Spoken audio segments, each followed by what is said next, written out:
Dan pas cahaya lilin itu menyala, sontak Tia pun terkejut karena di balik cahaya lilin itu terdapat gaun merah kayak darah yang menjuntai panjang banget dari atap kosan sampai ke lantai. Ternyata itu adalah sosok kuntilanak merah.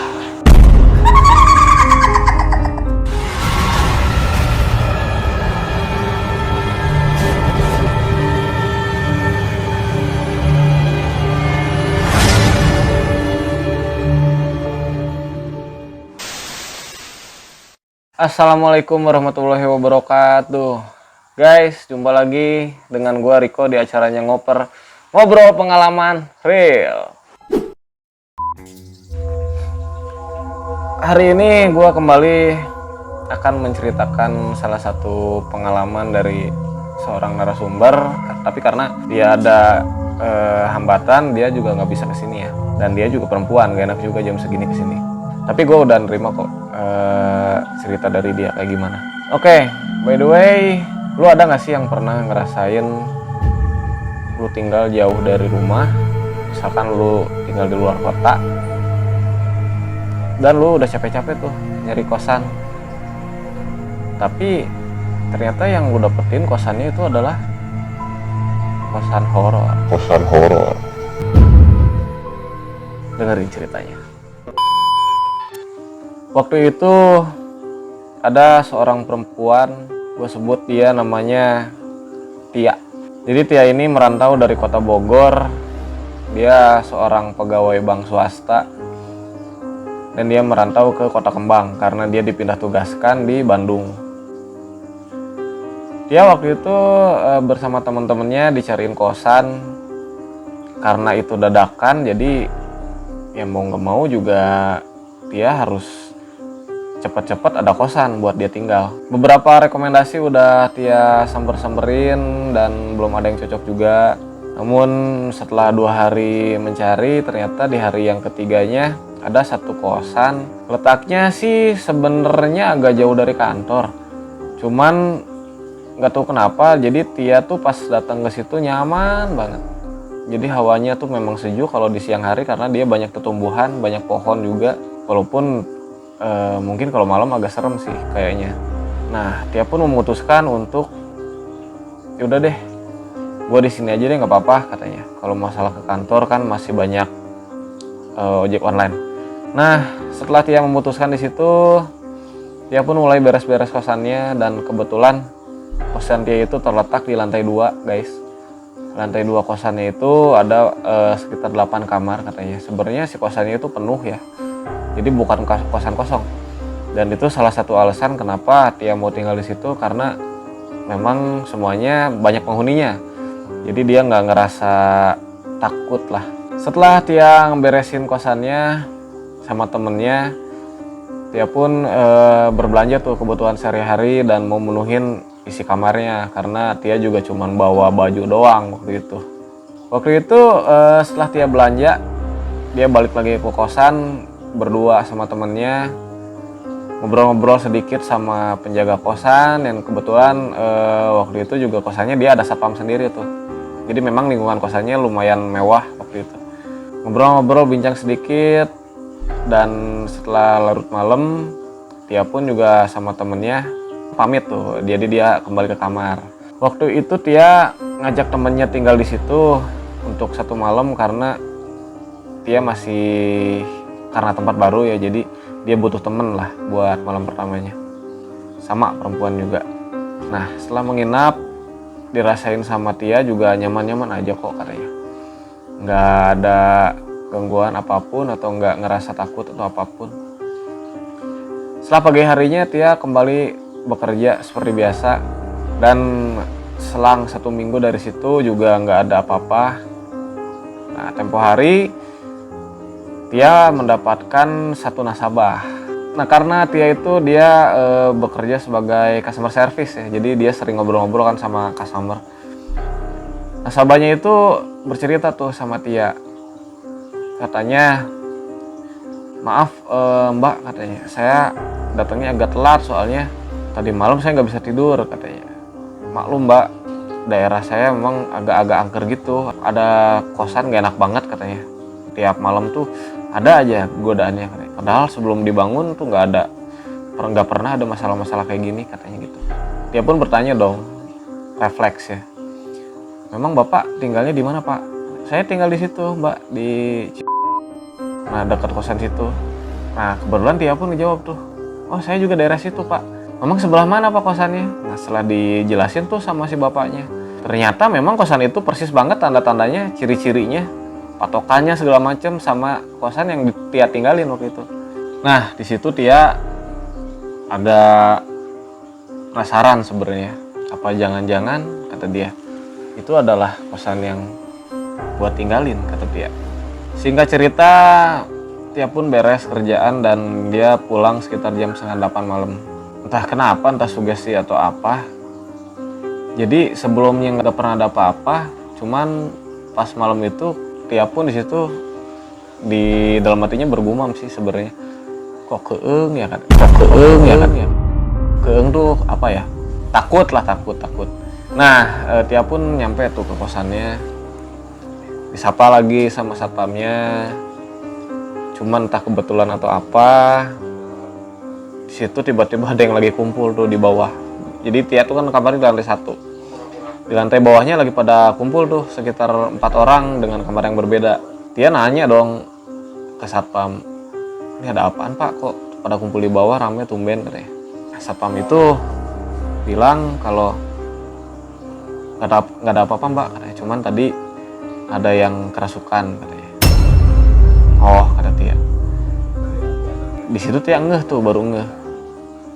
Kok mendadak banyak cerita yang nggak enak hari ini katanya. Pas semenjak dia pulang ke kosan tuh, pertama dia ngerasa takut, ngerasa apa? Beda gitu, ada yang merinding. Yang keduanya pas nyampe juga ternyata ada yang kerasukan juga. Cuman dia pun berusaha meyakinkan dirinya sendiri kalau itu cuma sugesti dia, dan dia ke kamar lah langsung ke lantai 2. Setelah ganti baju dan segala macem, dia balik lagi ke bawah. Dan yang kumpulan itu masih ada. Nah, dia pun ikut tuh nimbrung. Dan secara nggak sengaja dia juga ngedengar sih. Jadi ternyata di kosan itu memang pada malam tertentu pasti aja ada kejadian, entah itu yang nembakin diri atau misalkan kerasukan parah-parahnya, dan atau bahkan suara-suara. Pokoknya tiap malam Senin waktu itu bakal ada kejadian kayak gitu. Dia pun juga hanya mengiyakan sih karena dia nggak terlalu percaya dengan hal begituan. Setelah itu beres, dia pun juga balik lagi ke kamarnya, dan alhamdulillah sampai besok paginya, karena waktu itu hari Kamis malam Jumat nggak ada apa-apa. Udah tuh singkat cerita, Sabtu Minggu nggak ada masalah. Nah di Minggu malamnya ini guys, Minggu malamnya itu terasa sama Tia bener-bener hening banget, sepi banget, nggak kayak biasanya. Bahkan pintu pos satpam yang biasanya hari-hari biasa terbuka, malam itu entah kenapa pos satpam pun tertutup. Jadi satpamnya nggak diem di luar, dia diem di dalam. Ada sih kelihatan ada satpamnya di dalamnya, tapi pintu posnya tertutup. Dia pun di situ juga agak aneh karena kok sepi banget sih katanya. Cuman karena dia mempunyai feeling nggak bener tuh, feelingnya dia udah nggak enak tuh waktu itu. Dia pun nelpon tuh ke teman-temannya. Tadinya sih nyuruh mereka buat nemenin dia di kosan, jadi biar nanti besok berangkat pagi bareng katanya. Tapi entah kenapa teman-temannya nggak bisa tuh, semuanya nggak ada yang bisa satupun. Udah itu Tia pun istirahat lah. Waktu itu jam 9:30 malam katanya. Dan nggak ada apa-apa. Cuman waktu itu Tia nggak bisa tidur sampai jam 12:30 malam. Nah di saat 12:30 malam itu tiba-tiba di luar tuh yang tadinya sepi kayak ada suara ramai. Tapi bukan ramai sama suara orang guys, ramai sama suara cicak. Tau nggak? Cicak tapi banyak gitu. Tapi masalahnya pas dia nengok, tadinya sih dia niat mau ngusir cicak-cicak itu. Dia keluar bawa sapu, tapi pas dia nengok kok nggak ada cicak katanya. Suaranya sih kedenger banyak, tapi nggak ada cicaknya. Dia pun balik lagi ke dalam, pintunya ditutup lagi, dikunci. Tiba-tiba si Tia tuh inget sama kata-kata teman-teman yang di bawah, bahwa di hari tertentu, di malam tertentu, di kosan itu pasti ada kejadian, kalau nggak ada suara, penampakan atau kerasukan. Nah, Tia berpikir tuh, yang tadinya Tia cuek-cuek aja, tapi karena dia ingat cerita itu, dia pun merasa nggak nyaman tuh. Jangan-jangan malam ini, katanya, karena aneh banget dari tadi sore. Tia juga nge-WA pas satpam. Niatnya sih Tia tadinya mau nanyain kalau misalkan ada tukang dagang lewat, jadi biasanya suka ada tukang mie tek-tek lewat ke bawah, nanti berhentiin, kata Tia. Dan biasanya satpam itu ngebales, tapi malam itu tiba-tiba satpamnya nggak ngebales sama sekali, tapi centang biru, artinya WA-nya dibaca guys, tapi nggak ngebales. Ya udahlah, kata Tia, ya udahlah, ntar lagi aja, katanya. Tia pun beranjak lagi ke tempat tidurnya.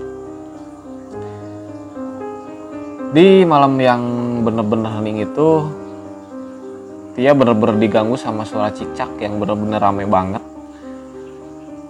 Dan dia pun gak bisa tidur waktu itu sampai pukul 1 ya, sekitar jam 1-an.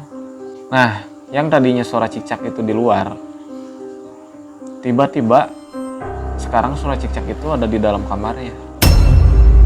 Jadi kayak suara cicak lah gitulah, cuman banyak gitu. Udah tuh, Tia gak berpikir aneh-aneh waktu itu. Cuman beberapa menit setelah suara cicak itu bunyi, cerap, mati lampu guys. Di kosannya itu mati lampu semua, bener-bener gelap banget tuh. Kebetulan si Tia ini punya stok lilin di kamarnya. Gua nggak sanggup sih sebenarnya ngomongnya. Jadi pas Tia nyalain lilin, ya sinar lilin kan gitu ya, apa, kekuning-kuningan gitu ya, nggak bener-bener terang kayak lampu. Pas lilinnya dinyalain, dan pas cahaya lilin itu menyala, sontak Tia pun terkejut karena di balik cahaya lilin itu terdapat gaun merah kayak darah yang menjuntai panjang banget dari atap kosan sampai ke lantai. Ternyata itu adalah sosok kuntilanak merah. Kuntilanak merah. Dan suaranya bener-bener suara cicak.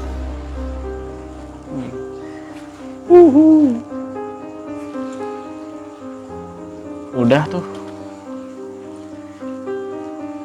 dia pun ngejerit histeris. Dan pada saat itu dia diketok sama tetangga kosannya.